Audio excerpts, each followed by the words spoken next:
descomplicando assuntos pertinentes do seu dia a dia, entrevistas, debates e muito mais. Bate-papo leve e descontraído. Vai Vendo Podcast com Roberto da Luz.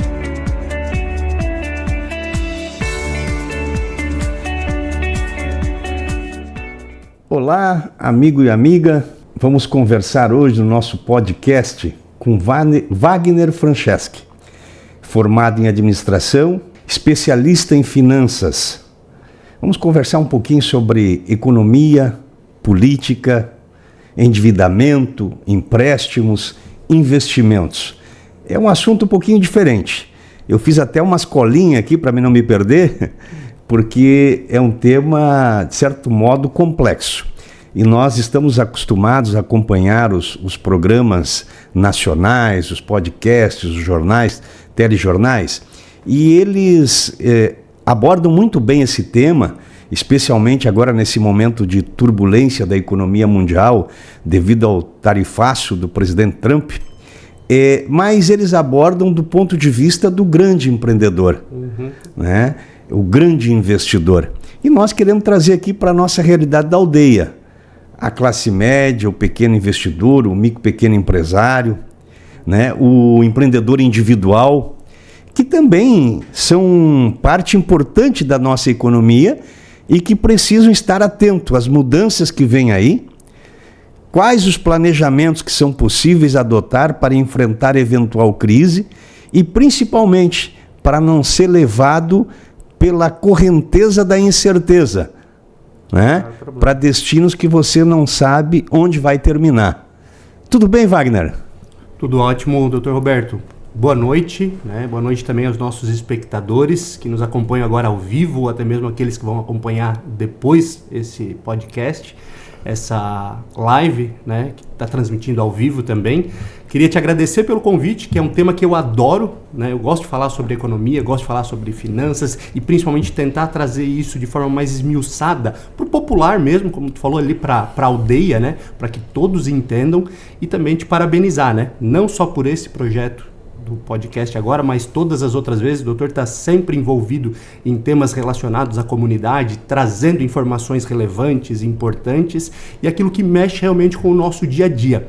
E é muito importante ter pessoas empenhadas com isso, então assim, parabenizá-lo realmente pelo programa e agradecer realmente a oportunidade de falar desse tema com os nossos espectadores. Eu te acompanhei em entrevista, comentários que tu fazes nas tuas redes sociais, e vejo a forma simples e objetiva que tu busca transmitir informações que muitas vezes são difíceis para as pessoas compreenderem. Então hoje é uma oportunidade que tu vai dar para as pessoas que acompanham aqui o nosso podcast, pelas redes sociais, pelo Instagram, pelo Facebook, pelo YouTube, para que a gente possa discutir alguns temas, clarear para as pessoas algumas dúvidas. Vamos falar desde juros e juros abusivos, né? Aqueles praticados no mercado, que é juro abusivo, até mesmo sobre a questão de investimento do mais simples investidor, né? O que ele pode fazer para que possa enfrentar essa situação atual, não tendo prejuízo, evitando prejuízo, né? Evitando, reduzindo ao máximo os riscos, né? O cenário é um pouco complexo para previsões nesse momento, Wagner. Bem complexo, Roberto. Eu diria assim, né, que se a gente for pegar a história do mercado financeiro global e brasileiro, os últimos 5, 7 anos eles representam muito mais do que as últimas 3 ou 4 décadas. Né? Porque a gente teve pandemia, né? Um caso aí que atingiu o mundo inteiro, mudou muita coisa.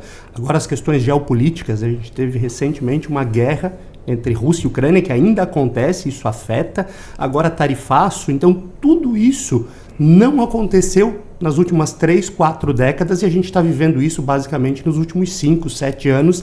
Então, assim, realmente tudo que se aprendeu talvez na escola, né, com a teoria, não tinha sido vivido na prática e muitas coisas ainda são incertas. Então a gente vai, óbvio, por um caminho tentar entender o que já ocorreu no passado, né, tentar prever o que vai acontecer com base nisso e no cenário atual, mas ainda tem muita incerteza e muita coisa pode mudar.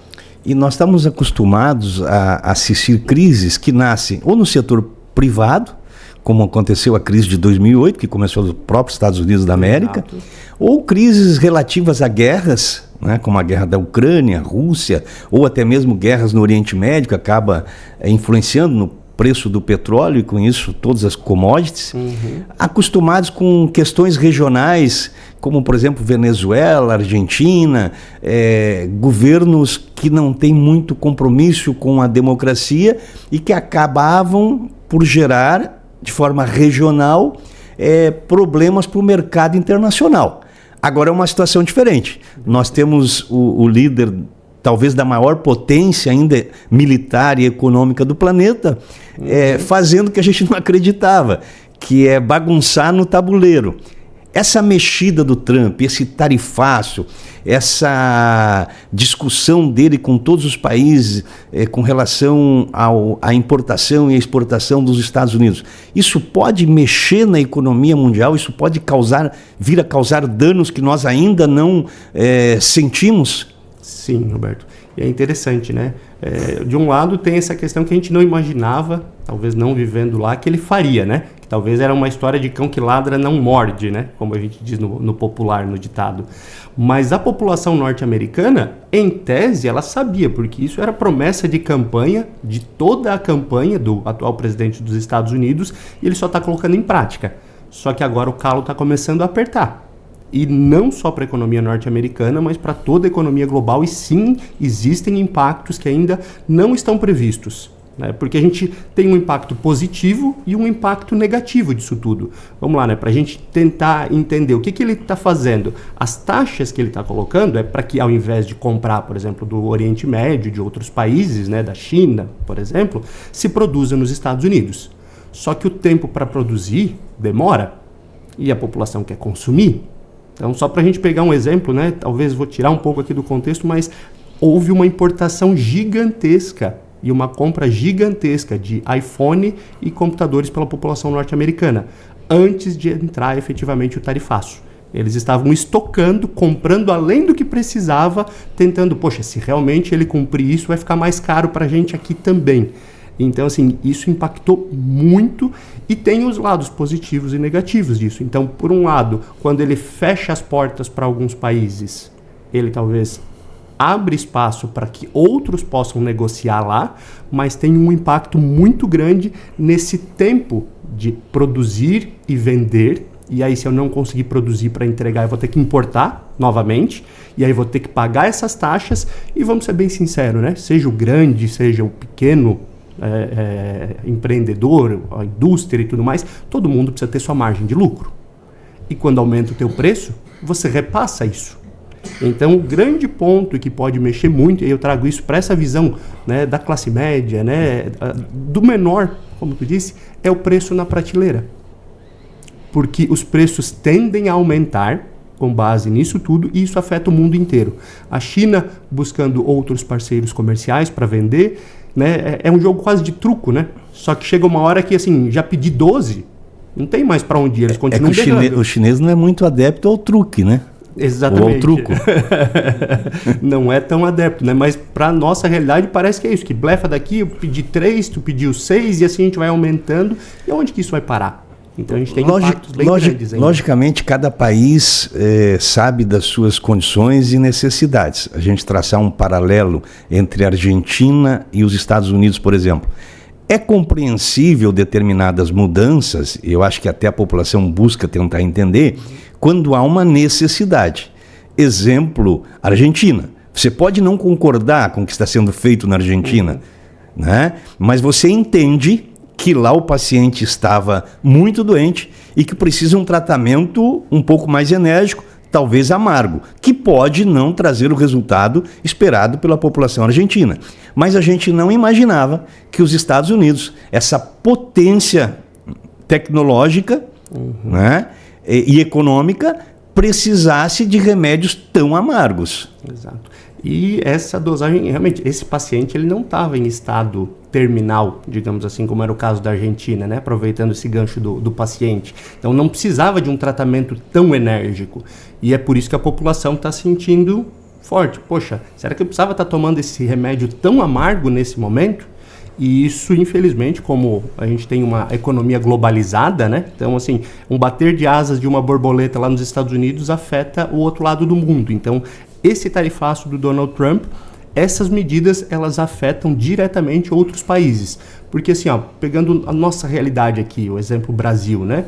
As pessoas que exportam, elas exportam, então entra dólar na economia brasileira.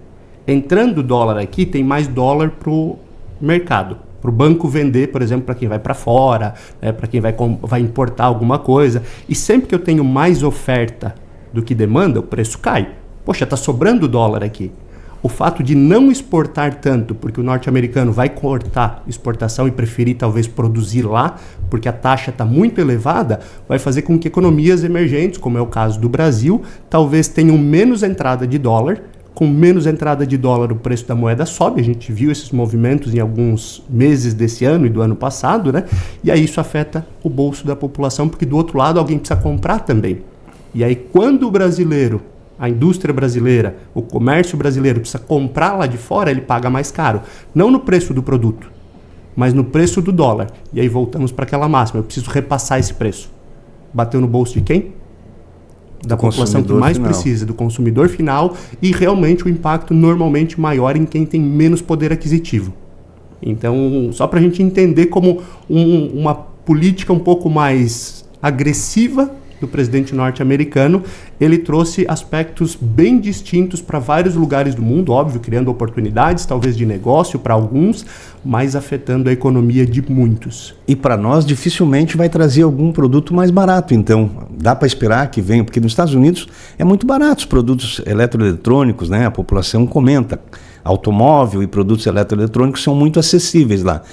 Isso pode chegar no Brasil ou boa parte disso já vem da Ásia, já vem da China e pode não mudar o preço final para nós aqui? Esse é o grande ponto, né? A maior parte das coisas que são muito baratas lá, Roberto, é isso.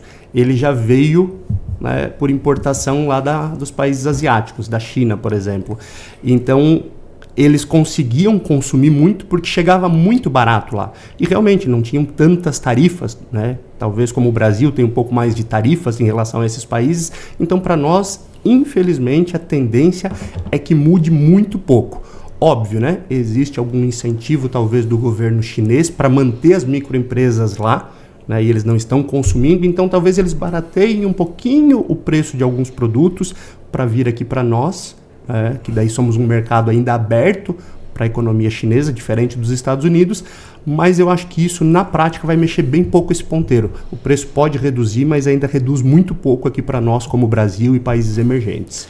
Isso exige uma cautela do poupador, do investidor, do empresário?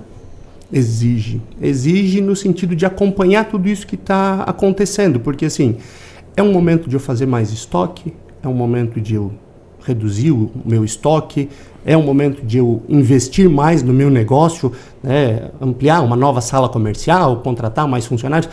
Tudo isso precisa estar no radar dos empresários, dos micro e pequenos, dos grandes, e eles precisam acompanhar isso tudo, olhar para isso tudo, para dizer assim, faço agora ou espero mais 6 meses, mais 3 meses.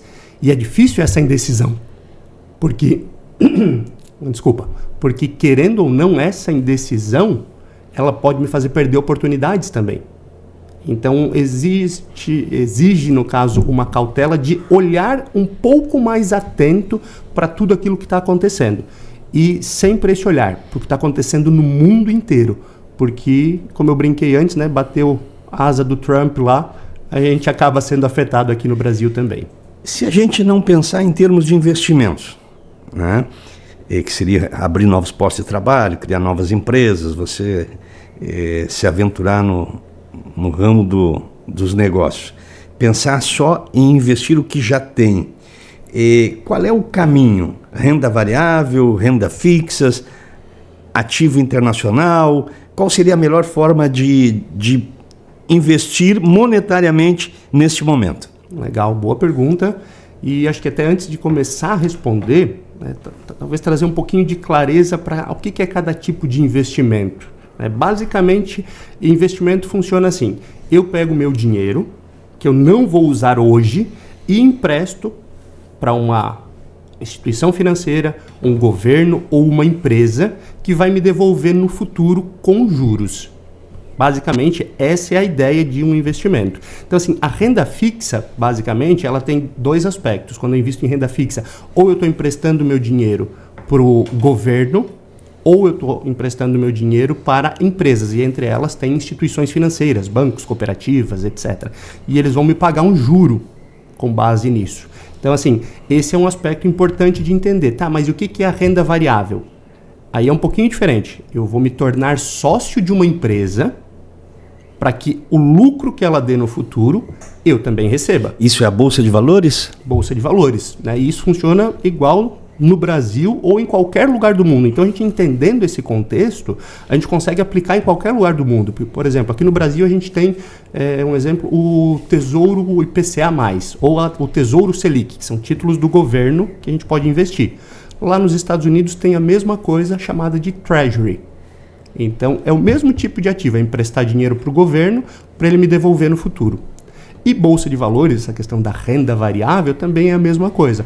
Eu estou investindo numa empresa aqui do Brasil ou numa empresa do exterior, eu me tornei sócio dela, acreditando que ela vai crescer, e óbvio, quando ela crescer, eu vou ter participação naquele resultado dela. Então, se ela dobrou, triplicou de tamanho, o meu dinheiro pode dobrar, pode triplicar. Mas aí, né, explicado esse ponto do que é cada tipo de investimento, a gente precisa entender o que faz sentido. Primeiro de tudo, eu preciso respeitar o meu perfil de investidor. Eu sou planejador financeiro certificado pela Financial Planning Standard Board, que é uma entidade internacional, e até por uma questão ética a gente precisa reforçar muito isso, que é a questão do suitability. É um termo meio difícil, né? Pois é, eu estou aqui viajando para entender isso. Mas a gente vai explicar. Assim, esse tal de suitability, não existe uma palavra no português para traduzir exatamente, mas ele é basicamente análise de perfil de investidor. O que isso significa? Quanto que o Roberto conhece de economia, de finanças, de investimento, qual a idade dele, quais são os objetivos que ele tem para aquele dinheiro, se ele pode deixar muito tempo, pouco tempo, quando que ele quer resgatar, quando que ele pretende resgatar, quanto que ele já tem de patrimônio acumulado. E você olha esses dados, que são perguntinhas simples, para dizer assim, olha, o perfil dele é conservador, o perfil dele é moderado, o perfil dele é arrojado. E esse perfil, você basicamente está olhando assim, ó, risco versus retorno. Ok, todo mundo quer muito retorno, mas você quer correr muito risco com o teu dinheiro? O risco menor possível. Pelo menos eu que sou conservador nesse tipo de investimento. Perfeito, Roberto. Então, o teu perfil tu já conhece. Talvez nunca tenha escutado falar de suitability, análise de perfil de investidor, mas tu conhece o teu perfil, tu conhece o tema, tu é conservador. Então, assim, onde é que eu vou investir sendo conservador? Dá para me tornar sócio de uma empresa imaginando que ela vai duplicar, triplicar de tamanho para receber isso no futuro, mas correndo o risco de perder todo o meu dinheiro? É mais difícil para quem é conservador. Então, o que é um bom negócio? A renda fixa. Que você tem uma certeza. Você emprestou para uma empresa, você emprestou para uma instituição financeira, emprestou para o governo e ele vai te dar um retorno que está combinado. Qual que é esse retorno? Pode ser uma taxa fixa, sei lá, 15% ao ano. Pode ser uma taxa composta, olha, 90% do CDI. Aí vai olhar quanto é que deu o CDI do mês, 90%, e ele te paga aquele valor durante o mês, durante o período. Então, mas tu tem no mínimo uma certeza de quanto tu vai receber e dificilmente tu vai perder dinheiro. Ou seja, eu investi 1.000, eu nunca vou tirar 999, vou tirar acima dos 1.000. Então, olhando para isso, a primeira coisa que a gente precisa pensar é o perfil. Entendi o meu perfil, eu tenho que deitar a cabeça no travesseiro e dormir tranquilo. Eu sei que o meu dinheiro está rendendo e pode acontecer uma crise ali, acolá. Eu posso ouvir falar de lojas americanas novamente, né? Que se a gente lembrar, né, foi um caso aí de calote gigantesco, né? Tem inclusive grandes instituições financeiras sendo investigadas por talvez conluio de funcionários para manchar o balancete, né? Trocar informações desse balancete ali. Ocultar informações que teria interferência direta nos investimentos, né? Exatamente, que o investidor iria olhar e dizer assim, opa, esse número aqui não está legal, então não vou investir. Isso foi maquiado e teve gente que perdeu milhares de reais, centenas de milhares e talvez gente que tenha perdido milhões. Então, assim, esse é o grande ponto. Será que, se eu sou conservador, apliquei em ações da Bolsa e estão falando que a bolsa não vai bem, tu vai dormir tranquilo? Se tu não dormir tranquilo, é porque tu não está respeitando o teu perfil de investidor. Então esse é o primeiro ponto. Depois que eu entendi, respeito esse meu perfil de investidor, eu preciso ter uma reserva de emergência. Porque assim, não dá para pensar em investir de jeito nenhum sem você ter guardado um pouco de dinheiro para despesas emergenciais. Poxa, bati o carro, mas eu tenho seguro, tá? Mas quanto é que é a franquia do teu seguro? 1.500, 2.000, 3.000... Onde tu vai tirar esse dinheiro? Você precisa disso. Aconteceu um acidente, o portão da minha casa, né, quebrou, preciso arrumar. Isso é uma emergência, precisa ser rápido. E isso vale para pessoa física e jurídica. Pessoa física e jurídica, com certeza. O empresário, a pessoa jurídica, ainda mais. O empreendedor individual, então, tem que ter todo esse cuidado. Todo esse cuidado, Roberto. Porque assim, vamos lá, quando a gente fala de uma pessoa física CLT, ela tem algumas garantias, né? Ela tem o salário dela, que ela sabe quando que vai cair e quanto que vai cair, que é uma segurança gigantesca. Ela tem as férias, tem o seu FGTS, né? Tem o valor ali que ela contribui do INSS, mas que vai garantir para ela talvez um seguro-desemprego posteriormente. Que é levado em conta. Ontem eu conversando com um jovem, uma pessoa com menos de 30 anos, que teve uma proposta para deixar de ser CLT para ser PJ. Ele colocou na conta do que ele iria ganhar mais, a possibilidade de ter que acionar o seguro-desemprego, que essa garantia ele tem sendo CLT. Ele tem uma rescisão, ele tem um seguro-desemprego que dá uma estabilidade para ele durante alguns meses, o que o empreendedor individual, né, a pessoa jurídica não tem. Muito embora eu acho que os nossos legisladores deveriam de criar algum tipo de garantia previdenciária para o contribuinte individual. Sim, poderiam e seria um ótimo projeto para levar para frente, porque é algo que infelizmente não é pensado por essas pessoas. Poxa, eu estou ganhando mais empreendendo, mas eu estou correndo mais risco. Eu estou prestando serviço para uma empresa. Aquela empresa eu estou prestando serviço há 5, 6 anos. Ela fechou. Eu sou um empreendedor individual, eu estou desempregado. Exatamente. Pode levar 2 meses, 3 meses, e essa pessoa contribuiu. E ela não tem como acionar um seguro-desemprego. Então, o empreendedor, ele é muito solitário, ele é quase abandonado pelas as benesses previdenciárias, né? A gente precisa evoluir um pouco nesse sentido. Eu acho que isso ajuda a própria economia. Com certeza. Que dá mais tranquilidade, né? E voltamos para aquela questão de risco, né, que a gente falava, né, anteriormente aqui, né, em relação a uma instituição financeira, quando ela vai olhar para conceder um crédito, né? A gente estava falando disso antes de começar o nosso podcast. Ela olha esse risco. Então, se ele tem uma garantia previdenciária, eu também consigo reduzir isso. Isso é bom para o empreendedor, é bom para a economia e bom para todo o sistema, na verdade. Então, é um tema que dá para evoluir bastante nessa discussão. E nessa situação de instabilidade econômica, guerra, tarifaço, guerra fria econômica, é possível ganhar dinheiro investindo ainda? Sim, com certeza. É oportunidade? É oportunidade. E aí ele entra no terceiro ponto ali que é fundamental, né, do que a gente falava, de respeitar o perfil, né, de ter a reserva de emergência, que é a diversificação. Porque hoje eu tenho muitas oportunidades de diversificar o meu investimento. Tu também é do interior. Não, tu é de Porto Alegre, né, Roberto? Sim. Não é do interior igual eu, lá no Rio Grande do Sul. Já morei no interior, morei em Ibirama, né? Morou em Ibirama, aqui próximo, né? Então, o mais interior. O Marcelo também é de Ibirama. E aí eu lembro muito, né, do meu falecido nono, meu pai também falando muito, né? Não pode botar todos os ovos na mesma cesta. Tem que ter o indês e não pode colocar todos os ovos na mesma cesta. Exato. Então, para investimentos, ele tem um pouco dessa característica também. E a diversificação é isso. Poxa, eu vou botar todo o meu dinheiro num único lugar? Não, porque eu estou colocando todos os ovos na mesma cesta e aí eu corro um risco de, se essa cesta cair no chão, perder todos os ovos ou perder toda a rentabilidade do meu investimento. E dentro dessa visão de perfil de investidor, a própria questão da reserva de emergência, eu consigo diversificar. O Roberto é conservador, que ele falou antes. Então ele vai olhar mais para a renda fixa, porque é mais garantido, certo? Mas dentro da renda fixa, eu tenho, por exemplo, letras de crédito, né, que elas têm isenção de imposto de renda para pessoa física, eu tenho a própria poupança, eu tenho os CDBs, eu tenho CRIs, CRAS, é uma sopa de letrinha gigantesca, né, mas são investimentos diferentes que eu estou emprestando dinheiro para instituições, empresas diferentes, com objetivos diferentes, e eu estou diversificando o meu investimento. ainda consigo olhar para fora. Lembra que eu falei antes? A gente também pode emprestar, assim como cidadão norte-americano e qualquer cidadão do mundo, para o governo dos Estados Unidos, lá nas Treasuries, ou para o governo da China, ou para o governo da Alemanha, por exemplo, comprando títulos de renda fixa lá. Ou seja, eu não estou aumentando o meu risco, estou diversificando o meu investimento. O pequeno investidor, alguém que pode investir 10 mil reais, 5 mil reais, pode comprar letras do Tesouro Americano? Pode. Títulos do Tesouro Americano? Aí você compra o que é chamado de mercado fracionário, né? Então você não compra, aqui no mercado brasileiro também, né? Um título de Tesouro Selic, né? Você consegue investir a partir de R$30. Né? Olhando lá para fora, óbvio, daí a gente tem que converter em dólar, né? E aí ele pesa um pouquinho aumenta mais. Um pouquinho.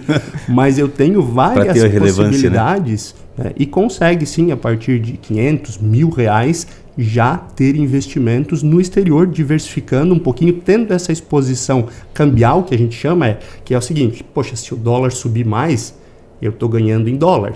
Então, quando eu for trazer meu dinheiro de volta, ele vai valer mais também. Então, ele tem duas rentabilidades. A rentabilidade do investimento e mais a rentabilidade do dólar. Que se eu hoje investir com o dólar a 5 e o dólar no futuro chegar a 6, 7, por exemplo, na hora de trazer esse dinheiro de volta, esse dinheiro vai valer mais também. O dólar virou uma montanha russa desde o dia 20 de janeiro. Primeiro subiu bastante, depois queda, sobe, desce. Cidadão comum, classe média, que tem uma viagem com a família marcada para dezembro ou janeiro do ano que vem, 2026, para os Estados Unidos. Vai na Disney passear, vai precisar de alguns $1.000. Como é que ele faz? Ele compra isso agora? Ele espera o dólar cair um pouco? Qual é o caminho para ele investe lá em dólar para compensar e usar esse dinheiro no ano que vem? Qual a melhor receita para esse colega nosso classe média que vai viajar para os Estados Unidos e vai ter que comprar dólar? Aliás, estava se preparando para comprar dólar agora e esbarrou com essa montanha russa. Aí foi com medo, mas se eu comprar agora e cair mais ainda, qual a solução, Wagner? Olha, essa é a pergunta de milhões, Roberto. A gente brinca no mercado financeiro, né? Eu não sou economista de formação, como tu falou, sou administrador, mas fiz algumas especializações. Com especialidade, né? Mas a gente brinca que o dólar ele foi feito para humilhar economista. Porque assim, quando tu diz assim, não, ele vai bater 5. Agora ele tem motivo para cair, ele sobe. Exatamente. Então assim, é uma montanha russa, ficou muito pior. Realmente, agora é que assim, os economistas eles olhavam sempre essa projeção, lá no final do ano quanto vai ser o dólar. Agora a gente está vendo essa montanha russa de uma semana para outra, né? Muito por conta dessa guerra comercial, tem outras coisas que acabam impactando, mas sendo mais objetivo e vindo para a tua questão, poxa, eu tenho uma viagem marcada. Então vamos lá, esse cara provavelmente já tem passaporte, já tirou o visto, já comprou ou está pagando as suas passagens, e precisa de mais um dinheiro porque ele vai gastar despesas do passeio. As despesas do passeio. Vai comprar algumas coisas. Então assim, os presentinhos, lembranças para a família. A incerteza, eu acho que é a pior coisa que tem. E aí essa questão, né? Poxa, eu compro agora e no dia seguinte caiu 10%. Nossa, que raiva que eu estou de mim, né? Ou compro agora achando que está barato e ele sobe 10%, né? Ou deixo de comprar. Então assim, para quem já tem uma viagem marcada, falando aí de curto prazo, né? Curto, médio prazo, como tu falou, final do ano. 8 meses, 7 meses, né? Compra isso de forma fracionada, quinzenalmente ou mensalmente. Ah, Wagner, mas aí eu vou pegar barato numa hora e caro na outra. Isso, aí tu vai fazer o famoso preço médio. Porque assim, não dá para acertar o olho da mosca. Infelizmente. Então, se disser assim, olha, aproveita que tal dia vai ter baixado. Possivelmente você vai comprar, depois vai ver ele mais barato e vai pensar assim, nossa, se eu tivesse esperado uma semana a mais, eu tinha economizado tanto. Então tem que fazer esse tal de preço médio. Não dá para esperar para comprar em dezembro. Não, porque daí o meu risco é muito grande. Imagina, né, que em dezembro, né, isso não vai acontecer, mas o dólar está R$8. Aí acabou até com o tesão, né?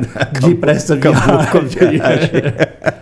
Infelizmente não dá. Então assim, se eu comprar, né, quinzenalmente, todo mês, poxa, eu vi que barateou um pouco em relação à última vez que eu comprei. Na última vez eu comprei $500. Pô, eu vou comprar um pouquinho mais essa semana. Na outra semana, compro mais um pouquinho. Então vai chegar lá no final do ano, no início do próximo ano, na hora de só executar essa viagem, porque já estava tudo planejado, você vai fazer uma conta, olha, o preço médio que eu paguei, eu não paguei nem o mais caro, nem o mais barato, mas ele ficou num preço médio bom. Porque se quiser acertar realmente o olho da mosca ali, enquanto ela está voando, infelizmente não vai acertar, vai ter frustração, e se esperar pelo momento certo, tu vai ficar esperando todos os dias e vai no dia antes da viagem não ter comprado R$1 em dólar, e aí vai frustrar completamente essa viagem.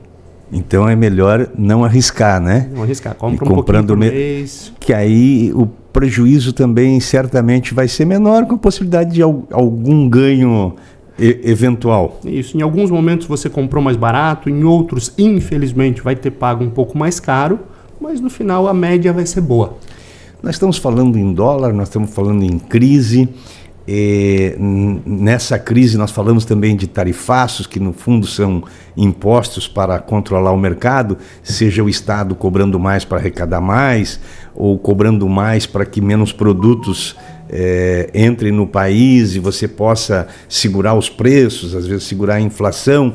Nisso tudo existe um movimento muito destacado, principalmente nas redes sociais, na internet, pessoas também jovens, com uma fé muito grande nas criptomoedas, mas uma fé assim de apostar a vida e a alma nas criptomoedas, no Bitcoin e outras moedas. É seguro investir em criptomoeda? Vamos lá, essa mudança de mindset, de mentalidade da população, realmente, como eu disse, né, o que se passou nos últimos 5, 7 anos não tinha acontecido em décadas, né, e essa também é uma das realidades, né. Diria assim, é seguro, sim, mas como todo e qualquer outro investimento, sempre tem o golpe, né? Estava ouvindo e assistindo um dos episódios. O golpe tá aí. O golpe tá aí. Cai quem quer. Basicamente é isso. E assim, mesmo aquele que não é golpe, que tem o golpe descarado. Eu digo que eu vou investir, a gente já viu aí dezenas, centenas de pessoas presas, inclusive porque estavam dando golpe na população. Eles até investem, mas não repassam. Ele pega o dinheiro, ele abre uma conta para ele. Exatamente. E aí ele entrega um extrato montado que diz que tu está ganhando muito dinheiro, mas na hora de resgatar esse dinheiro, ele não existe e ele foi gasto por esses fraudadores. Aqui em Blumenau mesmo eu já vi pessoas que envolveram até amigos, familiares, dizendo que iria fazer investimentos em bolsa de valores, isso e aquilo, e aí arrecadou valores vultuosos dessas pessoas e depois o dinheiro foi bloqueado pela Receita, a gente perdeu o investimento, nunca prestou conta, porque quem investe tem que prestar conta, né, Wagner? Tem. E aí nós temos assim, né? A gente tem talvez uma mania de dizer que o Brasil tudo é ruim, né? Sim, mas a gente sempre acha o quintal do vizinho mais verde, a grama do vizinho mais verde, né? Ótimo, ótima analogia. Mas eu diria assim, o sistema financeiro brasileiro, CVM, Banco Central, Conselho Monetário Nacional, óbvio, tem uma série de regras ali que em alguns momentos alguém pode dizer é burocrático demais, mas ele é um dos modelos mundiais, um dos mais seguros e um dos que acontece menos golpe, menos fraude quando a gente compara inclusive com países super desenvolvidos, como é o caso dos Estados Unidos. Então assim, aqui olhei uma entidade, uma pessoa que diz estar investindo o dinheiro, ela tem que ter uma autorização da CVM ou do Banco Central. Se não tem, abre o olho, porque assim, como é que o órgão regulador, e no Brasil existe essa exigência, e ela é muito bem feita pelo Banco Central, pela CVM, de analisar todo mundo que está no mercado e se ele está fazendo as práticas corretas, digamos assim, ele tem que ter um registro. E como eu posso conferir se aquela pessoa de fato é credenciada? Diretamente no site da CVM. Então vamos imaginar que o Wagner tem uma empresa e ele diz que ele está investindo. Eu consigo consultar pelo CNPJ do Wagner se ele é credenciado lá na CVM. O Wagner não tem uma empresa, mas ele é um consultor de valores mobiliários. que também é possível, ele tem que ter esse registro lá na CVM. Também vai estar cadastrado. Vai estar cadastrado o CPF do Wagner lá. Ah, não, ele é um agente, ele é um consultor de investimento registrado da CVM. E instituições financeiras, né, tem o seu vínculo ao Banco Central, então tudo dá para consultar em sites oficiais. CVM, Comissão de Valores Mobiliários, e o próprio site do Banco Central. Mas a criptomoeda não é regulada pelo Banco Central? Não. Diretamente não, né? Existem alguns estudos, mas aí entram os detalhes, como eu brinquei antes, né? Algumas coisas a gente conhece um pouco mais e outras são desconhecidas. Por exemplo, existe uma febre entre alguns jovens, alguns investidores, no tal do meme coin. Então, se a gente voltar alguns anos, né? Tinha um tal de Dogecoin. Isso eu estou falando lá 2019, 2020, que por conta de um tweet do Eu não tinha nem noção em 2020 dessas moedas, criptomoedas, tá? Exatamente. Então, assim, mas um tweet do Elon Musk fez com que essa moeda se valorizasse abruptamente. Mas ela era quase um meme, digamos assim. Tanto é que ela, Dogecoin, ela tem na figurinha dela um cachorro ali. É quase como se fosse o cão caramelo, né? Da nossa nota de 200. Mas, assim, era muito meme.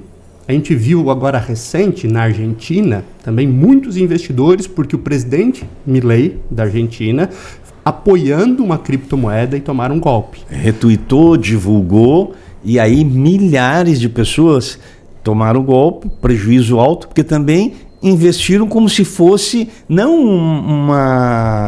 uma moeda passageira, uma moeda que é quase uma brincadeira. Isso. E investiram como se fosse o maior investimento da vida. Isso.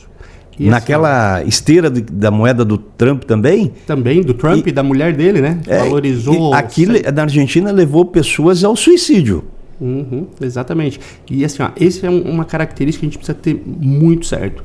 Entender assim, ninguém vai ficar rico da noite para o dia, né? Embora tenha algumas pessoas que defendem essa moeda que disseram que conseguiram ficar milionários. Não foi da noite para o dia. Então é aquela questão assim, vamos lá, o Bitcoin, quando apostaram ele surgiu, no início. Isso, lá ainda na década de 90, já existia o tal do Bitcoin e ele custava, sei lá, 30, 40 dólares. Então era muito barato. Se você comprou lá e chegou hoje num estágio aí de 100 mil dólares, olha quanto que tu ganhou. Só que poucas pessoas ficam com esse investimento tanto tempo, porque assim, poxa, ele já dobrou de tamanho, então eu vou me desfazer e vou ter o dinheiro na mão. E outra coisa que a gente precisa entender muito bem, uma coisa é eu dobrar 100 reais, certo? 100 reais para ter o dobro de investimento, eu só preciso ter 200. Quanto que eu preciso para dobrar 5 mil reais? Mais 5 mil. Então é mais difícil. Então assim, o fulano já disse que dobrou, triplicou o dinheiro dele lá. Quer dizer que valia X e agora está valendo 3X. 3 vezes. Valia 1.000, agora está valendo 3 mil. Essa multiplicação, ela é só pela especulação, né? Pela escassez e especulação. É diferente do investimento no Banco do Brasil, na Petrobras, em qualquer outra empresa que deu certo, que cresceu, a empresa do Elon Musk, que, digamos, conseguiu fazer o foguete que deu ré. Uhum. Então, a Bolsa teve um salto monumental. Você teve um ganho real. Isso. Eu não consigo. Na criptomoeda ele é especulativo. Pois é. Olhando para a escassez. E toda especulação me parece que ela tem um ponto final. Me parece que ela é meio uma ciranda financeira especulativa. Uma hora ela pode terminar. Isso. Uma pirâmide. Não é diretamente. A base vai contribuindo e lá em cima vai acumulando. Isso. Porque alguém recebe esses valores em moeda corrente, ou em dólar, ou em real, ou peso. Uhum. Isso. Eu aproveito outra frase do mercado financeiro, Roberto, que diz assim, o dinheiro, ele nunca some, ele só troca de mãos. Então, se eu vendi para ti por um valor mais caro do que eu comprei, o dinheiro trocou de mão, saiu da tua mão e veio para minha. Talvez tu consiga vender para uma outra pessoa, para o Marcelo, por exemplo, né? Uhum. Por um valor ainda maior. Mas se ninguém mais quiser comprar, tu vai ter que começar a baixar o preço. E aí o dinheiro trocou de mão porque eu ganhei dinheiro em cima do Roberto, porque ele comprou de mim mais caro e teve que vender mais barato. Ou seja, ele perdeu o dinheiro. O dinheiro que ele achou que iria ganhar acabou vindo para o Wagner. Então, assim, o dinheiro ele muda de mão só no mercado financeiro. Então, a gente tem que cuidar realmente muito com essa questão de especulação. A ideia e a principal das moedas, das criptos, né, é o Bitcoin, né? Ela valoriza muito por conta dessa escassez, que diz que ela vai chegar um momento que não vai mais ser minerada, ou seja, não terão mais bitcoins. Então é como se assim, o meu teto é $1 bilhão de valor, por exemplo, né, ou de dólares. Mas como os Estados Unidos têm uma impressora, eles podem fazer 1 bilhão, 2 bilhões, 3 bilhões. O Bitcoin, pelo menos por enquanto. Em teoria, exatamente, por enquanto, né? O Bitcoin, em teoria, um dia acaba. Se um dia ele acaba, quem tem aquilo vai valer muito. Imagina, né? Vamos imaginar o próprio ouro, né? A gente não negocia mais ouro em espécie praticamente, né? Mas imagina que o meu tataravô tivesse uma pepita de ouro, tivesse guardado e eu achasse hoje. Assim, uns 10 quilos guardados. Nossa, aí era bom demais. Aí era fantástico. Então, assim, quanto que valeria hoje? Porque nós temos menos ouro hoje, certo? Ele é um ativo que, em teoria, um dia vai ter fim. E ele é físico, né? Ele é físico. O ruim do Bitcoin é que ele não é, né? Então você não consegue o Bitcoin tocar ele. A teoria diz, ele vai findar um dia, ele vai ser igual o ouro. Mas tem tudo aquilo que a gente ainda vai ter que passar e entender sobre esse tipo de ativo. Eu vejo os defensores dessa moeda e das criptomoedas falar sobre a segurança desse dinheiro, o fato que você não paga impostos sobre esse valor, nem quando ele troca de mãos, e que você tem um poder de destinar a quem você bem quiser, né? Sem que tenha interferência de ninguém. Por outro lado, também tem um risco, né? Você sofre um infarto, acabou o teu dinheiro. E não foi nenhum e nem 2 casos de que isso aconteceu, tá?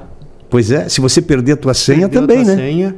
Houve um caso aí, né? Nosso espectador pode até pesquisar, né? Mas há poucos meses, poucos anos ali, um youtuber estava numa live e mostrando a sua carteira de investimentos, os seus, não sei se era Bitcoin, mas seus criptoativos, e na hora dele fazer o login, ele deixou aparecer a senha.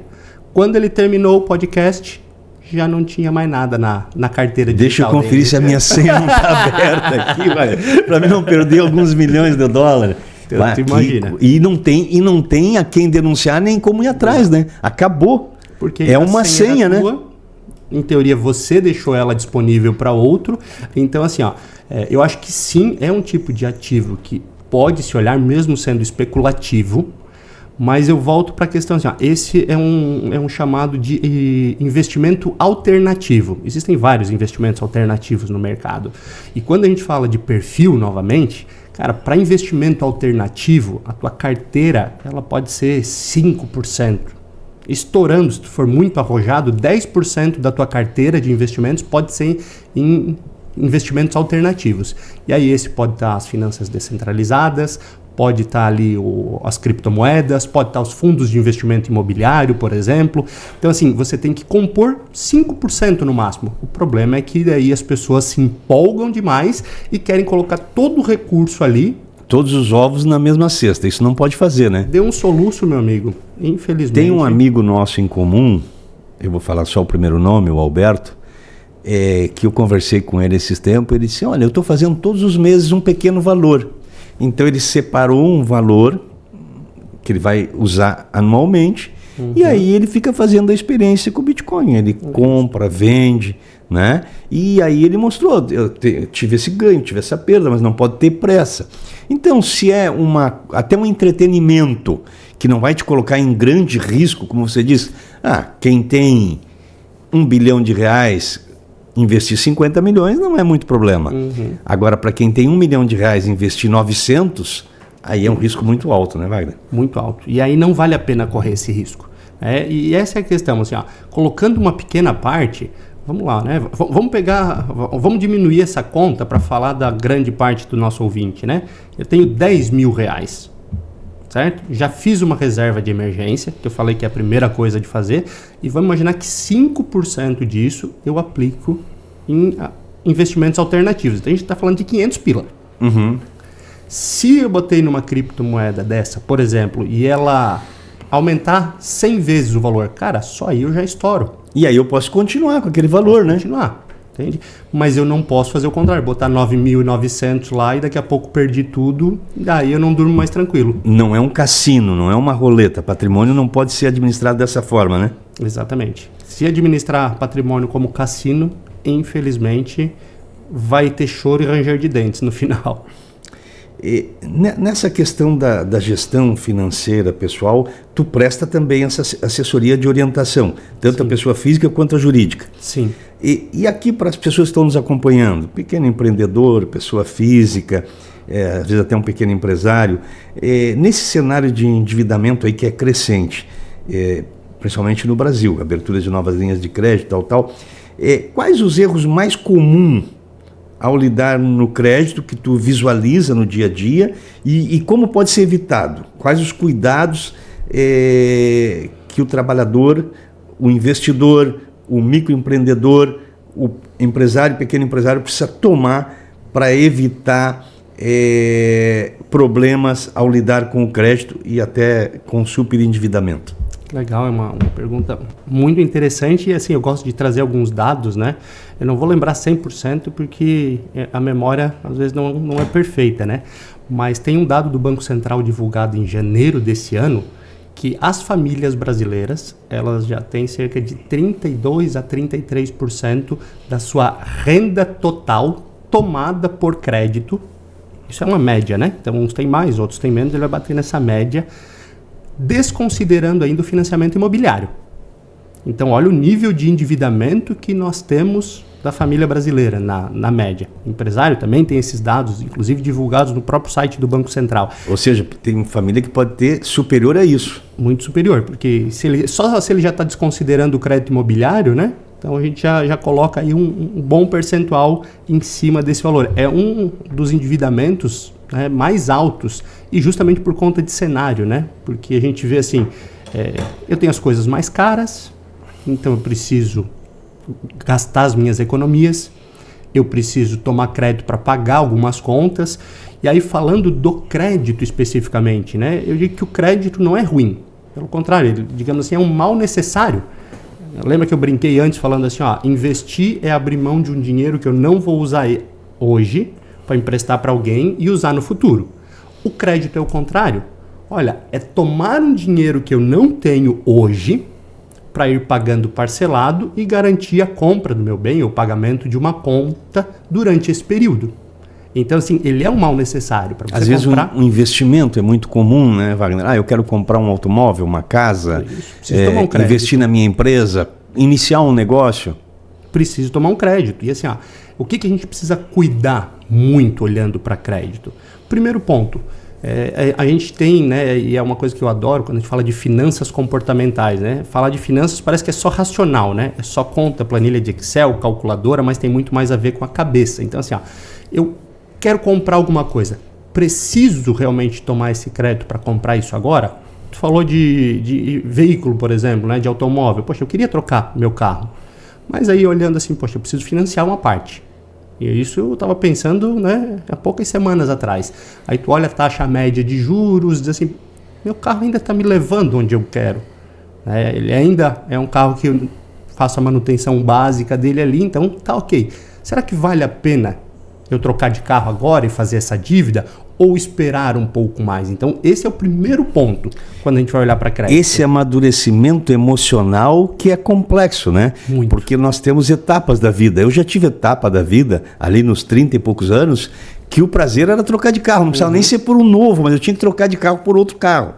E aí você acaba sempre tendo prejuízo, porque a regra geral, você vai comprar o seu carro mais caro e vai vender mais barato. Vamos usar aqui, você vai comprar acima da tabela FIPE e vai vender abaixo da tabela FIPE. Exatamente. Os últimos negócios de automóvel que eu fiz foram todos de ocasião. Surgiram oportunidades de comprar abaixo da tabela FIPE, que se tornou um excelente negócio. Eu não fui atrás do negócio, o negócio veio atrás de mim. Aí eu fiz. Eu busco me controlar agora, porque no final é aquilo que tu colocou. Existe a necessidade? Né? O meu carro tem 2, 3 anos, eu preciso trocar de carro, eu preciso pegar uma marca, não uma marca, mas um modelo mais novo, mais potente, quando eu só posso andar a 80, 100 por hora. Mas essa inteligência emocional é difícil de trabalhar, dependendo principalmente da faixa etária, né, que a gente está. A gente já não tem muito essa cultura, falando de Brasil, né? De ter esse amadurecimento natural. Com a idade mais baixa, piorou, né? Mas assim, é algo que a gente tem que tentar levar, né, para as novas gerações, e inclusive para as antigas, assim, ó, olhar esse detalhe. E começar a olhar também alguma coisa além de parcela. Que é assim, ó, qual que é o custo desse meu crédito? Desse meu empréstimo? Né? E também olhar para uma outra situação, que é trocar dívidas caras por dívidas mais baratas. Tá, Wagner? Como é que é isso? Vamos lá. Estou usando meu cartão de crédito, daqui a pouco aconteceu um imprevisto, não tenho minha reserva de emergência, né? Se tivesse, facilitaria, mas não tenho, e aí eu começo a pagar o mínimo. Essa reserva de emergência é aquele valor que a gente tem que ter como poupança.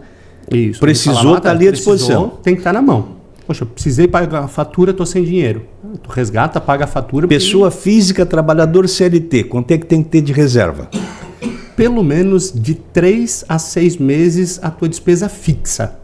Tá? Olha só, o que é a minha despesa fixa? A parcela do carro, por exemplo, água, luz, telefone, aluguel ou a parcela do imóvel. Então, essas despesas fixas, mais ou menos quanto que eu gasto de mercado, eu tenho que ter de 3 a 6 meses dessa reserva. O empreendedor individual e a pessoa jurídica, mais ou menos por aí. Um pouquinho mais. Lembra que eu falei que era mais difícil para o empreendedor?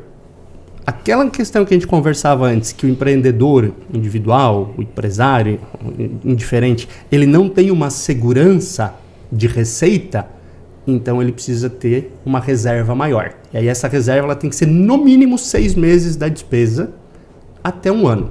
Então vamos lá, para começar, para dizer assim, tenho minha reserva de emergência. O empreendedor tem o aluguel da sala comercial, né, tem água, luz, telefone, salário de funcionário, imposto, que é outra coisa importante, às vezes a gente não coloca na conta. Quanto que eu gasto com isso? Tanto.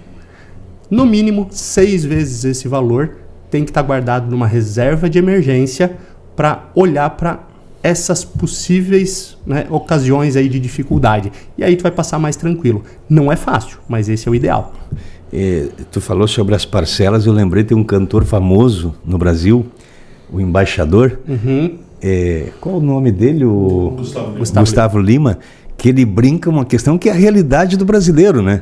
Não importa o valor da compra, o que me interessa é o valor das parcelas. Em quantas parcelas eu vou pagar a dívida, mas isso aí é um problema, né, Wagner? Porque muitas vezes tu está pagando mais caro, uma taxa mais alta, um valor final mais alto e pensando, cabe no meu orçamento. Só que assim, será que só esse tem que ser o decisor? Cabe no meu orçamento é importante, óbvio, se não couber não dá para fazer também.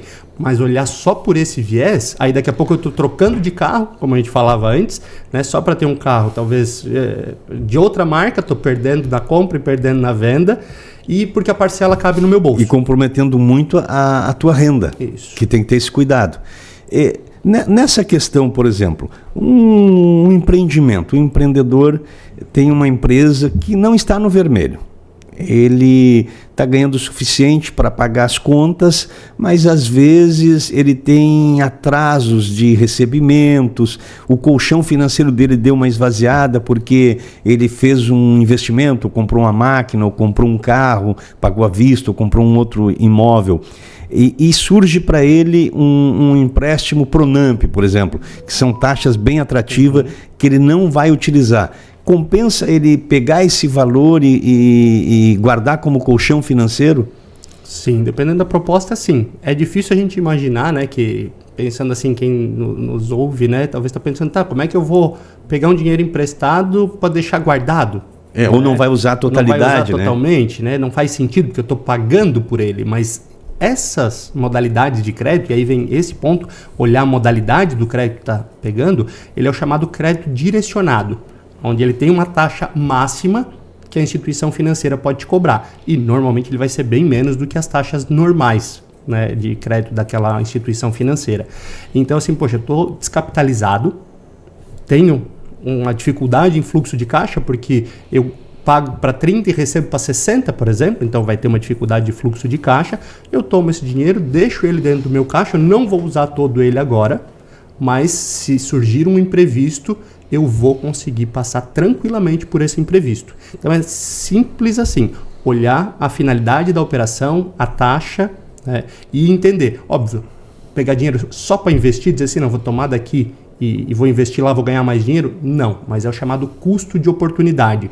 Imaginemos, né, e vamos fazer uma conta aqui boba, né, não levem em consideração os valores, né, mas tu vai fazer uma operação de crédito que eles te oferecem uma taxa, sei lá, de 8% ao ano, hipoteticamente, certo?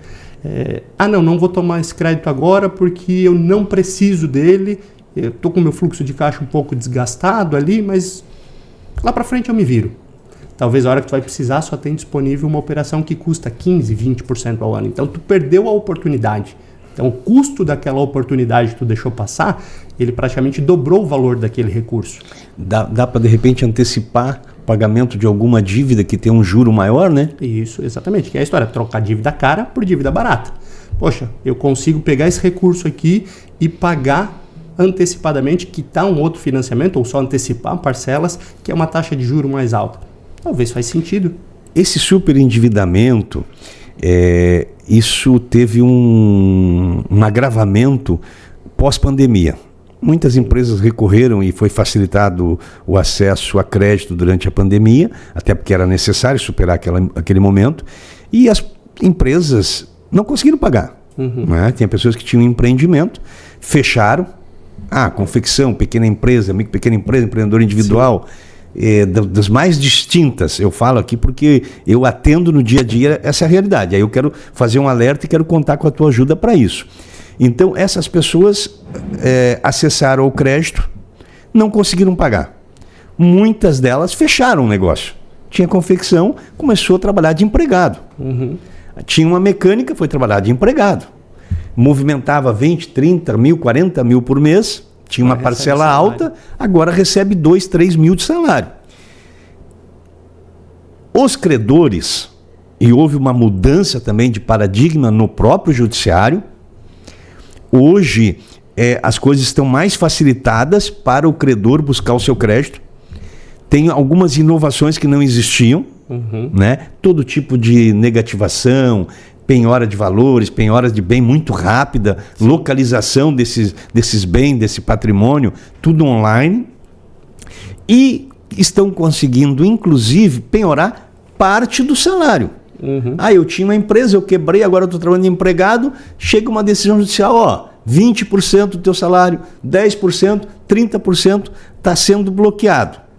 Sim. E essas pessoas não tem alternativa, você vai ter que trabalhar, tem que pagar. Então isso redobra a atenção no momento de buscar um crédito. Sim.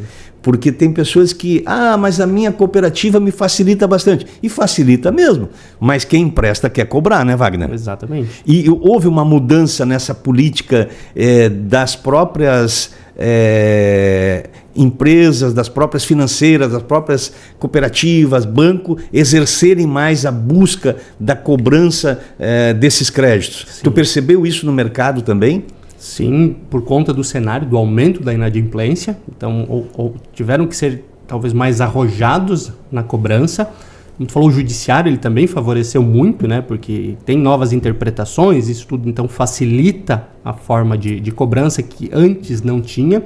E a máxima é aquela visão que a gente pensa assim, né? Vamos lá, eu emprestei o meu dinheiro para uma instituição financeira, que é um investimento. Eu quero receber, certo? Não quero levar o calote. A instituição financeira segue a mesma máxima quando ela empresta.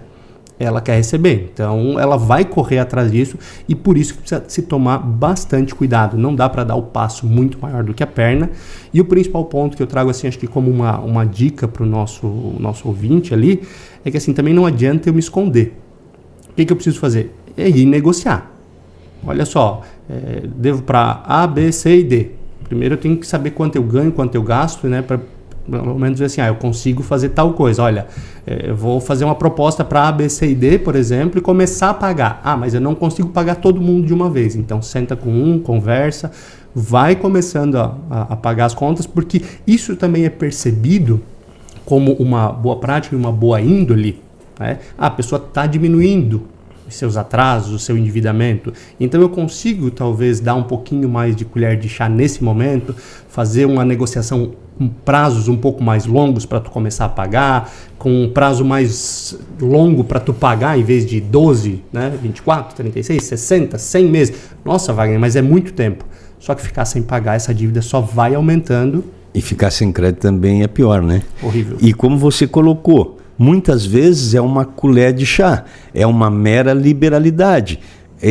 O credor, ele não tem essa obrigação, eu vou pagar, eu vou receber o valor que o devedor quer me pagar. Não é bem assim, né? Às vezes as pessoas, eu só posso pagar R$300 por mês, vão ter que aceitar.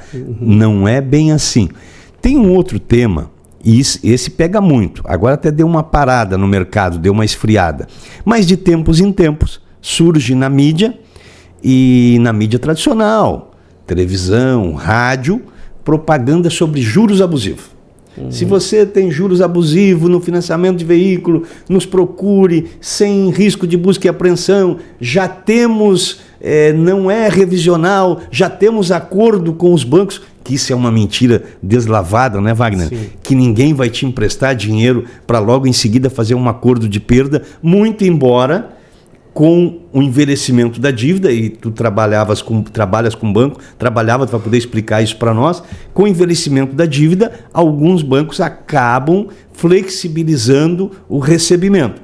Mas muitas pessoas acabam sendo atraídas, gente que estava em dia com a sua parcela, atraída com essa promessa de que você tem juros abusivos na compra do seu veículo, porque o valor dobrou, ou o valor aumentou em 1/3, né? Você comprou um carro, está pagando 2, ou está pagando 1,5, tem juros abusivos. É assim mesmo. O fato de você pagar quase o dobro de um valor que você recebeu para comprar um veículo, caracteriza por si só juro abusivo? Não. E aí vou voltar, né, para aquela questão, né, do outro episódio, né? O golpe está aí. Cai quem quer. Cai quem quer. Infelizmente, eu já passei por várias áreas, vários setores no mercado financeiro, né? E isso, infelizmente, vai e volta, né? Não, a gente vai reduzir. E é uma interpretação errada das pessoas. Porque é exatamente isso. Eu te emprestei, você assinou um contrato, aceitando aquela taxa, a gente vai negociar ela logo depois. Wagner, mas no judiciário tem casos. Sim, ainda hoje existem operações de crédito com juro abusivo. Mas o que é esse juro abusivo? Vamos parar essa parte pensar. É bom tu explicar bem para as pessoas que estão nos acompanhando. O juro abusivo, né? E aí tu vai poder apoiar até com o lado do judiciário. O que um juiz vai olhar para dizer assim, olha, esse juro desse contrato foi abusivo ou não? Ele está muito acima da média praticada pelo mercado naquele momento. Se ele estiver muito acima da aquela média fornecida pelo Banco Central. A média fornecida pelo Banco Central, e aí tem isso regionalmente, porque uma coisa também é assim, eu vou olhar São Paulo e Santa Catarina, talvez possa haver diferença. Então, se ele estiver muito acima, o juiz pode considerar sim um juro abusivo. E existem sim casos no Brasil que as pessoas ganham, que foi cobrado um juro abusivo, né? Mas a máxima é que isso acontece na minoria das vezes. Por exemplo, né, eu estava dando uma olhada em alguns números de Open Finance. O Open Finance, hoje, as instituições financeiras divulgam a sua taxa média de crédito. E aí eu vou aproveitar o financiamento de veículo porque tu falou. Né? O que é uma taxa... é o mais comum as pessoas falarem em juros abusivos. Alta ou barata, né? Vamos lá, eu peguei uma informação referente a abril, onde a média... Óbvio, essa era a média um pouco mais elevada, né? Então, assim, tem a média mais baixa, né? Mas algumas instituições financeiras, grandes bancos, trabalhando com taxa média de financiamento acima dos 4% ao mês. Então, vamos lá. Se eu tenho instituições financeiras trabalhando com taxa de 4% ao mês, quanto que tem que ser a minha taxa para que o juiz considere que isso foi um juro abusivo? 6%, 50% acima desse a mais. Valor, pelo menos. Então, assim, poxa, será que você pagou num financiamento tão elevado? Mas tem taxas mais baratas. Até assim, né? Eu gosto de mostrar algumas coisas, né? E esses exemplos são bons. Essa visão, Roberto, vou fazer uma conta aqui, de dobrou, né? Porque, infelizmente... Para as pessoas entenderem, porque, como não tem juro abusivo se dobrou o valor que eu peguei? Exatamente. Esse é o ponto que eu quero mostrar. Porque, assim, o Brasil ele tem uma coisa chamada juro composto. A maioria do mundo não tem, e aqui a gente conhece isso em relação a juros sobre juro. Isso significa o quê? Eu peguei R$1.000, aí no primeiro mês eu deixei o dinheiro guardado, ou eu tenho que pagar. Você remunera o capital, né? 10%. Então ele rendeu R$100 no primeiro mês. Você remunera o capital. E vai sempre remunerando. O valor total, você soma essa dívida e soma, então isso Antes de tu fazer essa continha, Wagner, só para as pessoas ficarem atentas nisso. A média dos empréstimos para financiamento de veículo feito pelas grandes financeiras e pelos bancos que nós conhecemos aqui, dificilmente ultrapassam 3%. Exato. Geralmente são em 2% e por ali. Não é juro abusivo. Exatamente. Como eu disse. O simples fato dessa taxa de 2%, 3%, não dá para considerar juro abusivo. Exato. E essas empresas que surgem no mercado como solução financeira para juros abusivos, elas não fazem essa conta que tu vais fazer agora para as pessoas que estão nos acompanhando. Que é a promessa, né, Roberto? Ela está vendendo uma coisa e aí assim... E o serviço dela custa mais caro do que o juro que a financeira cobra. É isso que eu ia falar, porque eu já vi isso. Tá? Clientes meus no banco, em algum momento... Eu já tive vários casos aqui. Indo pagar um valor superior a 2, 3 parcelas... Prejuízo total. Porque disse que ia conseguir reverter e depois, infelizmente, perdeu aquele valor e teve que pagar porque o judiciário disse não é um juro abusivo. Foi negativado em banco de dados, dificulta, tu trabalhas com isso, dificulta o acesso posteriormente a qualquer tipo de financiamento. E se ocorrer a busca e apreensão, acabou, né? Ou tu paga o total do teu empréstimo, com todas as despesas, inclusive honorários advocatícios, ou você simplesmente perde o bem. Mas vamos lá, vamos fazer uma continha. Qual é o valor que tu vais utilizar como base desse empréstimo? Vamos lá. Eu vou colocar aqui, a gente está falando de veículo, né? Sei lá, dei uma entrada, vamos tangibilizar um bem, vamos pensar em uns R$40 mil. 40 mil pego emprestado. Pego emprestado, porque eu comprei um carro, dei uma parte de entrada, se foi um carro de 80, dei metade da entrada, financei outra metade. Se era um carro de 60, eu dei 20 mil de entrada e financei 40. Qual vai ser a taxa de juro desse empréstimo? Vamos pensar, a gente falou ali em 2 e pouco, vamos pensar em 2% de taxa de juros? 2%. Tá? Que está próxima à realidade hoje do mercado.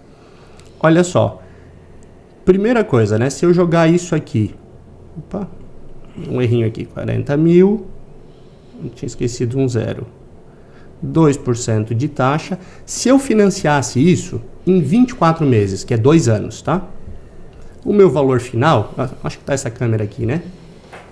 Ele já vai, meus 40 já virou 64, é isso? 64 em 24 vezes? Em 24 meses. A 2%. 2% ao mês. E infelizmente não é juro abusivo. Não. E assim, Roberto, qual que é o normal da grande parte da população fazer o financiamento de veículo? 48 ou 60. Isso. Geralmente então, 36, 48 e 60. Mas o principal 24 é difícil. 60. Eu vou botar 48 aqui, tá? Olha para quanto que já vai aqui. R$103 mil de valor final, com uma taxa de 2% ao mês. Mais do que dobrou e ainda não é juro abusivo. Vamos botar para 60 aqui? Vamos lá. Só para a gente... né? R$131 mil. E ainda não é juro abusivo. Pegando R$40 mil.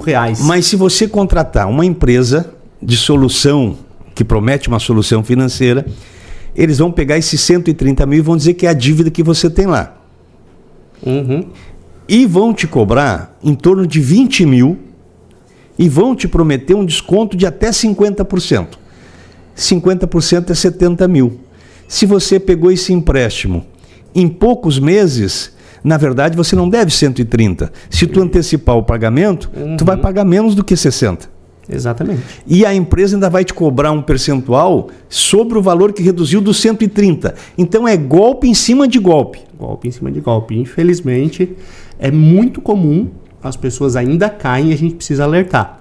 Não faz sentido. Mas por que as pessoas acreditam nisso, Wagner? E aí eu vou trazer para a nossa realidade. Porque em muitos casos, as pessoas às vezes acabam ficando com dificuldade de pagar, não conseguem efetivar o pagamento, procuram esse tipo de empresa ou simplesmente deixam de pagar, e aí vai para um setor que tu conhece bem, que quando o banco, depois de 2, 3 anos, 1 ano, 2, 3 anos, cada ano que passa, eles vão jogando isso no prejuízo, é isso que se chama? Uhum. Então, de repente, você está devendo 130 mil lá do empréstimo, que você tinha pego 40 e você pagou 4 mil reais, você deve 36 do capital sem a remuneração. Você ficou devendo 3 anos. Aí o banco vai entrar em contato contigo, com o teu advogado, e aí vai depender da tua capacidade de negociação. O banco vai entrar, tu tens uma dívida aqui conosco de 130 mil, nós estamos com uma promoção aqui agora, se você nos pagar 45 mil, a gente quita essa dívida. Aí o cidadão diz, não, 45 eu não tenho, mas eu tenho 30.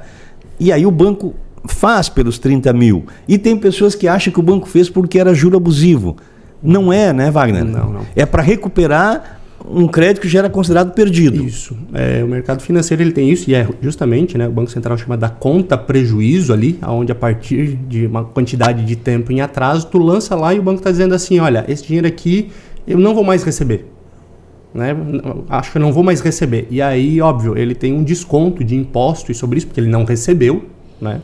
E óbvio, se no futuro ele receber uma parte daquilo, aquilo entra direto como lucro, porque ele não imaginava que ia receber mais. Essa perda já estava contabilizada, inclusive quando ele empresta os valores para todas as pessoas, já tem cálculo de perda. Então isso já estava calculado, ele pode abrir mão de uma parte. E esse cálculo ele vai aumentando, né? Mas hoje é basicamente isso, e aí com a 4966, que é a legislação do Banco Central que atualizou recentemente, toda instituição financeira, quando ela empresta, ela já tem que começar a guardar um dinheirinho ali com base nesse risco do cara não pagar.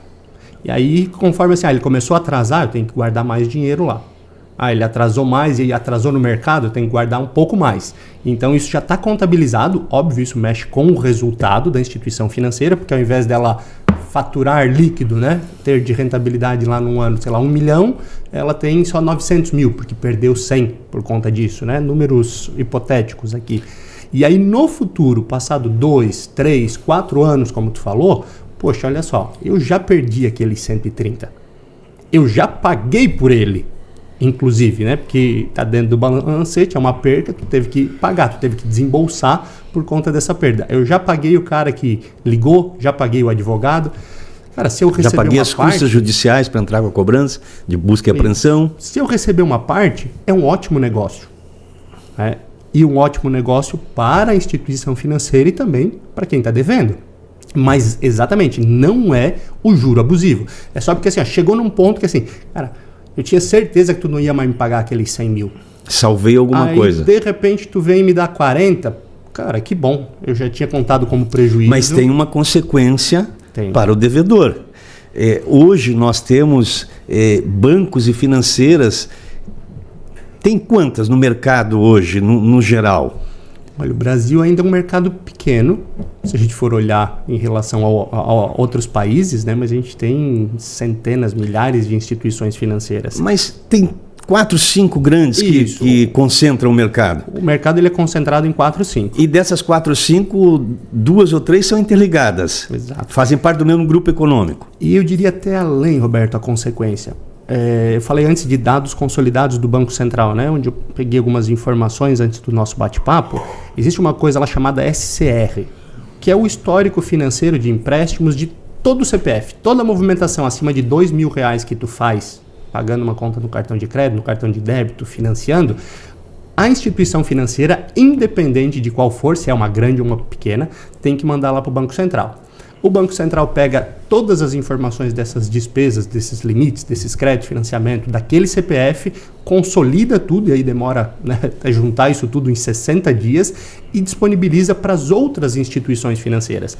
Então lá, se o Roberto autorizar a instituição financeira, e aí a questão da LGPD, né? Ele tem que autorizar, ele vai pedir um crédito, então ele autoriza a instituição financeira a fazer essa consulta lá no SCR.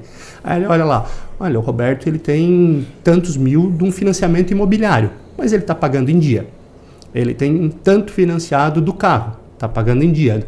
Usa tanto de cartão, está pagando em dia, tu consegue ver essa informação. E tu consegue ver também quando ele começa a atrasar. E aí tem uma informação, lembra que eu falei da conta prejuízo antes? Que é assim, né? O cara não pagou mais, esse dinheiro foi para prejuízo, e aí depois ele vai lá e acerta. Mesmo depois que ele acerta, a informação de que em algum momento ele levou mais de 6 meses para pagar uma dívida, fica por mais de 1 ano nesse histórico. Ele sai do SPC Serasa, essa informação continua lá e internamente não tem prazo de... Internamente, não nunca. tem prazo, né? Fica lá. E aí se são 4, 5 grandes financeiras, 2 ou 3 são interligadas, eles trocam essas informações, aí o cidadão, eu não estou no SPC, não estou no Serasa e não consigo comprar um automóvel. Ninguém quer me financiar. Lembra daquela oportunidade que tu utilizou, que tu foi atrás, daquela empresa que te prometia juros abusivos, redução do valor? Tá ali, pode ter certeza. Então o consumidor tem que ter cuidado para não cair nessa também, né? E é isso, né? Imagina, 1 ano e pouco, como eu falei que é regra ali, né? Para todo mundo já não é pouco tempo. Porque eu resolvi hoje, posso querer trocar de carro amanhã e vai ficar registrado lá que eu não paguei. E a gente precisa do crédito, né, Wagner? Imagina para qualquer ascensão, você precisa para fazer um bom negócio, para organizar a vida. Se você não consegue ter crédito, pagar as tuas contas em dia, vai ser difícil se organizar. Com certeza. E um problema parece que puxa o outro, né? As pessoas quando tem um... Se tu... Aquele negócio, se o teu carro estiver perfeito, beleza. Se tu deu uma batidinha na garagem, cuida que daqui a pouco tu vai dar outra batidinha e outra. É como quando você começa a levar multa no trânsito, descuidou de uma, pega 2, pega 3. Você desorganizou uma coisa, aí você atrasa, eu não vou pagar o seguro do meu automóvel porque eu estou cheio de conta. Aí tu não pagou o seguro, bateu o carro. Pronto, aí as tuas dívidas estão ainda maiores. A gente tem que buscar se organizar e começa por colocar as contas em dia, né? Tá super endividado, procura um advogado de confiança, procura um consultor, tenta fazer uma negociação, ver o que pode pagar, aquilo que tu colocou, né? Troca as dívidas caras por baratas, né? Buscar alternativas, né? Cuidar também para não emprestar o nome, né? Porque se o cara não conseguiu cuidar do nome dele, ele vai cuidar de quem emprestou, né? Isso é muito comum, pessoas ficarem nessa situação, né? Verdade, esse é um alerta importante, porque às vezes assim, não, mas eu só emprestei o nome, tá, mas por que ele não usou o dele? Se ele não cuidou do dele, cuidado, o próximo pode ser o seu. Eu estou aqui vendo daquilo que a gente anotou aqui, a minha colinha, né? Porque esse é um assunto técnico, fica mais difícil para a gente conseguir abordar tudo e ter uma sequência lógica da conversa. Mas praticamente tudo que a gente anotou aqui, a gente conseguiu abordar. Tem ainda um aspecto que eu anotei, né? O que o Brasil precisa fazer, Wagner? O governo brasileiro, né, precisa fazer para se preparar, para criar proteções para esse momento de instabilidade econômica e também essa questão de guerras que estão... Já tem a guerra da Ucrânia com a Rússia, que envolve muitas questões econômicas, que afeta toda a Europa, afeta a Rússia, que é um mercado importante, né? A Ucrânia, que é um mercado produtor. Agora tem um conflito entre Paquistão e a possibilidade de um conflito entre Paquistão e Índia, se eu não estou enganado. A Índia é a maior população mundial, né? Um grande produtor também. Um mercado emergente, faz parte do BRICS. O que o Brasil pode fazer para se preparar aí? Assim, não é uma tarefa fácil, né? Mas alguns pontos que são importantes, né? A gente tem ali desde o início dos anos 90 o mercado aberto internacionalmente, né? Para comércio. Então, assim, a gente não pode fechar portas. Acho que esse é o primeiro ponto. O Brasil não pode se dar ao luxo de fechar portas com A ou com B.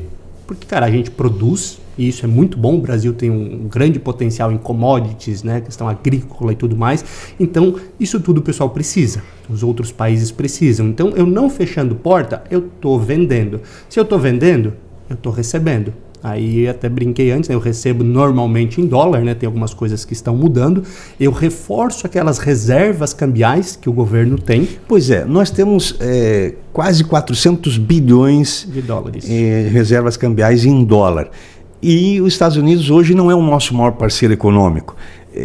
O nosso maior parceiro econômico é a China, em torno de 30% dos negócios que o Brasil realiza, se eu não estou enganado.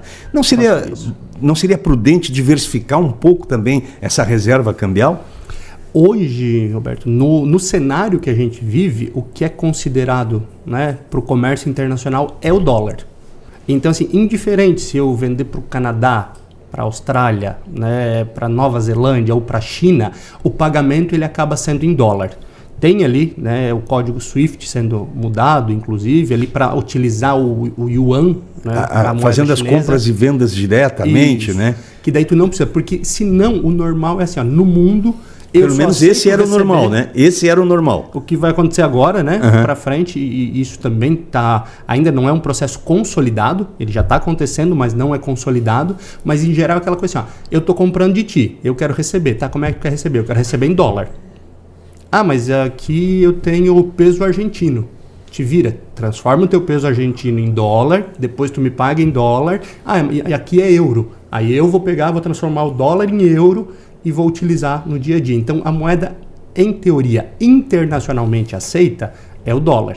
Por isso que essa reserva cambial é tão grande em dólar, né? E, óbvio, agora a gente talvez tenha que começar a repensar isso por conta dessas mudanças. Poxa, se eu vou poder comprar e vender em outras moedas, eu posso começar a criar uma reserva dela. Lembra aquela história de comprar o dólar um pouquinho por mês para ter um preço médio legal? Eu também posso fazer isso. E agora a gente precisa entender como é que esse mercado ele vai se comportar. E a tendência é que sim, cada vez mais se utilizem outras moedas, mas o dólar ele ainda é bem visto internacionalmente. Então ele oferecia, né, uma estabilidade, né? uma liquidez e estabilidade. Então esse é um princípio para que os países tenham segurança em reserva, ter essa garantia. É visto ainda a moeda chinesa com um pouco de dúvida se eles não podem promover uma autodesvalorização. Tem todas essas questões que os Estados Unidos também a qualquer momento pode, né? Porque eles estão com uma dívida gigantesca, mas isso é assunto para outro podcast. Com certeza, a gente tem bastante coisa que pode falar e é isso. Então assim, você vai no que é mais aceito, né? Então, se o que é mais aceito é o dólar, mantém essa reserva, porque ele compra, em teoria, qualquer outra moeda. E aí agora voltamos para aquela questão, né, que a gente falava. Eu preciso entender o que acontece. Poxa, legal, e se agora eu puder comprar e vender diretamente da China? Né? Se isso começar a se tornar frequente, se eles não quiserem mais o dólar, se eu perceber um pouco de estabilidade na moeda deles, será que não faz sentido eu ter uma reserva? Sim. A negociação direta sem a necessidade de você utilizar uma outra moeda para esse câmbio. Isso. Né? E assim, em outros aspectos, né, que é importante a gente pensar também, o Brasil é um país que tem um potencial gigante de receber investimentos. Só que daí existe o aspecto que precisa ser feito o dever de casa de políticas monetárias e fiscais para gerar segurança. E infraestrutura, né, Wagner? Isso. Porque assim, eu acho que tem, às vezes, os economistas, eles ficam muito preocupados com o déficit, você trabalhar o déficit, e não ressaltam a importância de fazer o que a China fez, que é investir em infraestrutura para que o teu produto se torne mais barato, para que você possa transportar lá do interior do Mato Grosso, do interior da Amazônia, do Pará, né? Exatamente. Aos Brasil, portos, que é um país que você continental, sem infraestrutura, possa transformar o Nordeste em produtivo, né? Possa fazer essa ligação entre o Atlântico e o Pacífico, melhorar a infraestrutura dos portos, aeroportos, rodovia, enfim, investir nesses modal de forma que o país se torne mais competitivo. Sim. Você trabalhar as duas coisas juntas, né? Conjunto. E se não fizer essa parte da infraestrutura, o grande problema é que alguém fará, Roberto. Como já estão fazendo, isso, né? Que eu ia falar, a gente pode em algum momento até discutir esse tema, mas a China está trabalhando várias situações portuárias para ter essa ligação e ter uma compra mais barata lá. Só que no final das contas, se a gente não investir como país em infraestrutura, a gente vai estar ou pagando para os outros ou desvalorizando o nosso preço. Perdendo a oportunidade de vender, de competir, né? Então, e desenvolver o nosso país, que é o que nós queremos, que todos ganhem dinheiro, né? E se todo mundo possa ganhar dinheiro, né? Viver melhor, viver bem, redistribuir esses valores, que as pessoas possam melhorar a sua renda per capita, o país se desenvolver com mais justiça social, mas precisa produzir mais para vender mais. O exemplo chinês, a gente pode, né? Vem bem a calhar, né? E eu tenho a impressão, Wagner, que nós vamos viver 50 em 5. Em 5 meses nós vamos viver o que a gente não viveu nos últimos 50 anos, de mudanças que podem vir, de transformações, né? E eu acho que esse bate-papo de hoje contribuiu bastante, para o pequeno investidor, para a pessoa que está, né, atenta ali. E hoje está assim, tem pessoas, eu tenho 5 mil reais aqui, eu vou investir, eu vou pegar esse dinheiro, eu quero fazer uma viagem ano que vem, eu já quero começar a guardar esse dinheiro, eu quero comprar uma moeda, eu quero fazer um investimento em renda fixa, variável, enfim. As pessoas estão se preocupando com isso, né? Isso que nós não falamos aqui em outros aspectos, previdenciário, previdência própria, que outro dia a gente pode abordar também, que é uma segurança importante, né, para as pessoas. Com certeza. E é bom a gente ver que as pessoas, que a população está pensando nisso, Roberto. Porque é aquela maturidade que a gente falava. Que isso, na soma, acaba também criando condições para que o país... Porque quando você guarda o seu dinheiro, na verdade você está emprestando para o teu país desenvolver, né? Para uma outra empresa, você está investindo na Bolsa, não é uma especulação. Você está investindo em emprego, em desenvolvimento, né? Isso, exatamente. Wagner, muito obrigado. Eu acho que gostei muito da conversa. Tanto que nós, fizemos mais de 1 hora de bate-papo aí. Depois a gente faz esses cortes, coloca na internet, no Instagram, no Facebook, no Twitter. No Twitter não uso o Twitter, no TikTok, né? do China, né? A gente vai usando as redes sociais para divulgar as ideias, atrair também informações, as pessoas participam conosco, há uma interação. Então, mais uma vez, muito obrigado pela tua participação. Eu acho que esses exemplos práticos que tu trouxe aqui, principalmente nessa questão dos juros, olha, isso aí foi um clarão para muita gente. Foi luz na escuridão. Legal. Eu agradeço novamente o convite, né? O bate-papo aqui foi bom, tanto é que a gente foi bem longe nele, né? Espero que realmente a gente tenha somado, que o pessoal tenha gostado e a gente pode marcar outros bate-papos até para aprofundar algum tema no futuro. Então, fico bem à disposição. Obrigado, combinado. Roberto. Valeu.